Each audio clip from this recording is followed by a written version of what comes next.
ने भी हिदायत दी कि शुरुआत आपने उल्लासनगर में की, इसीलिए डोंबिवली में ये होना पड़ा। देखिए, कुछ जगह हुई है शुरुआत। शिवसेना ने भाजपा के कुछ पदाधिकारी लिए हैं, भाजपा ने शिवसेना कुछ पदाधिकारी लिए हैं, जो कि नहीं होना था लेकिन हो गया है।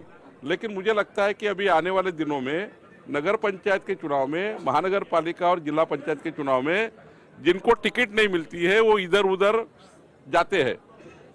कई जगह ऐसा हुआ है कि बीजेपी की टिकट नहीं मिली तो शिवसेना का धनुष्य बांध लिया है, धनुष्य बांध का नहीं मिला तो बीजेपी का सीट लिया है, दोनों नहीं मिला तो घड़ी का लिया है। तो ये कई जगह हुआ है, लेकिन महायुति में इस प्रकार के लोकल लेवल पर हुआ है।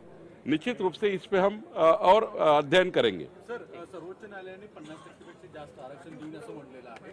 10 जिल्हा परिषदेमध्ये आता हे आरक्षण जास्त आहे। शासनासमोर आणि मुळात निवडणूक आयोगासमोर आता एक मोठं चॅलेंज आहे की या बाबतीत काय करायचं आणि याबाबत मग तुमची भूमिका काय असणार, कारण की अनेक या आरक्षणामुळे ओबीसीच्या लोकांवर अन्याय होईल असा एक अंदाज वाटतो। नाही, माननीय सुप्रीम कोर्टाने जो निकाल दिला आहे तो निकाल स्वयंस्पष्ट आहे।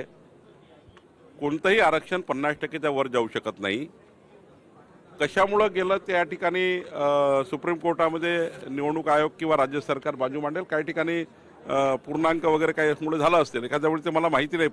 पण एक मात्र खरं आहे की 27% ओबीसी समाजाला आरक्षण मिळालं पाहिजे, SC STचं आरक्षण कायम राहिलं पाहिजे। ही भूमिका राज्य सरकारची आहे, मान्य आयोगाची आहे। सुप्रीम कोर्टात आता केस लागलेली आहे, त्यावर आम्ही योग्य उत्तर देऊ। पण ज्या ठिकाणी 50%च्या वर आरक्षण गेलेलं आहे त्या ठिकाणी मात्र संविधानिक प्रश्न आहे। तो संवैधानिक प्रश्न विचारात घेऊन आणि ओबीसीचं 27% आरक्षणही कायम राहिलं पाहिजे हा विचार करून आपल्याला पुढे जावं लागणार आहे। आणि त्यामुळे योग्य निर्णय आपण करू। पण आता निवडणुका लागलेल्या आहेत, आज स्क्रुटनी आहे, त्यामुळे आता ते किती मागे येता येईल, काय येता येईल हा प्रश्न आहे। सुप्रीम कोर्ट योग्य निर्णय करेल त्यावर आम्ही पुढे जाऊ। देश विदेशातील प्रत्येक घडामोडींचे लाईव्ह अपडेट मिळवण्यासाठी आता साम टीव्हीच्या सर्व सोशल मीडिया प्लॅटफॉर्मला लाईक, फॉलो आणि सबस्क्राईब करा। तसंच सर्व नोटिफिकेशनसाठी बेल आयकॉन प्रेस करायला विसरू नका।